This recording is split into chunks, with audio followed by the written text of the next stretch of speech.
अस्सलाम वालेकुम, welcome back to my channel lifestyle with baby Arish में। कैसे हैं सब। तो आज का जो मेरा वीडियो का टॉपिक बहुत ज़्यादा इंपॉर्टेंट होने वाला है उन पेरेंट्स के लिए जिनके बच्चे 3 से 4 साल की उम्र में हो गए हैं लेकिन अभी भी उन्होंने बोलना स्टार्ट नहीं किया।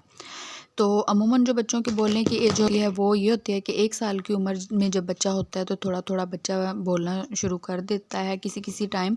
और जब बच्चा 2 साल की उम्र में होता है तो बच्चा जो है कंप्लीट जो सेंटेंस रिपीट करना शुरू कर देता है।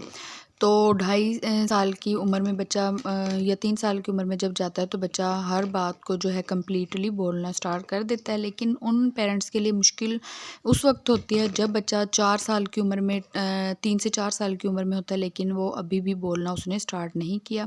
तो उसके लिए मैं बहुत ज़्यादा यूज़फुल रेमेडी शेयर करने वाली हूँ। तो रेमेडी शेयर करने से पहले मेरी आप सबसे रिक्वेस्ट है कि अगर आप मेरे चैनल पर न्यू हैं तो प्लीज़ मेरे चैनल को सब्सक्राइब कर दीजिए, नोटिफिकेशन का बटन क्लिक कर दीजिए ताकि न्यू अपडेट्स आपको मिलती रहें। तो चलिए स्टार्ट करते हैं रेमेडी के लिए आपको चाहिए होंगी बादाम की गिरियाँ। आपको जस्ट बादाम की गिरियाँ ही चाहिए होंगी।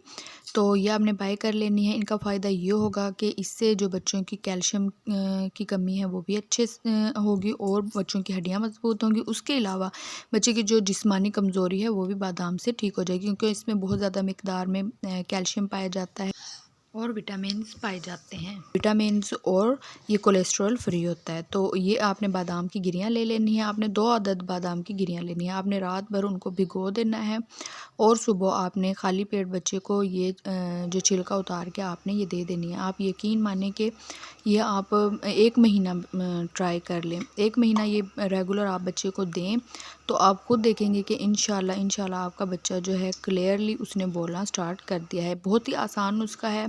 बजाय डॉक्टर के पास भागने के और रंग बिरंगी दवाइयाँ लेने के और डॉक्टर पता नहीं ऐसी ऐसी क्या बातें करते हैं कि इंसान और ज़्यादा टेंशन में आ जाता है। तो आप पहले आपने ये रेमेडीज़ अप्लाई कर लेने क्योंकि इनका कोई नुकसान नहीं होता। इनका तो अगर बच्चा बादाम शौक से ना खाए तो आपने इनको ग्राइंड कर लेना है या पीस लेना है और जो बच्चा दूध पी रहा है उसमें डाल के आपने ये दे देना है बादाम। बोलने के साथ साथ अगर बच्चा चलने में ताख़ीर कर रहा है तो उसके लिए भी ये बेस्ट है, उसके लिए भी आप अप्लाई कर सकते हैं। तो ये थी जी आज की रेमेडी। आई होप कि आज की रेमेडी से आपको काफ़ी बेनिफिट हासिल होगा। तो अगर आपको आज की मेरी वीडियो अच्छी लगी तो प्लीज़ मेरे चैनल को सब्सक्राइब कर दीजिए, लाइक और कमेंट और शेयर लाजमी कीजिएगा। और मेरी पहले वाली वीडियो जो मैंने अपलोड की हैं उनमें से भी अगर आपको कोई वीडियो अच्छी लगे तो प्लीज़ उसका रिस्पॉन्स दीजिएगा ताकि मैं आपके लिए और यूज़फुल वीडियो लाती रहूँ।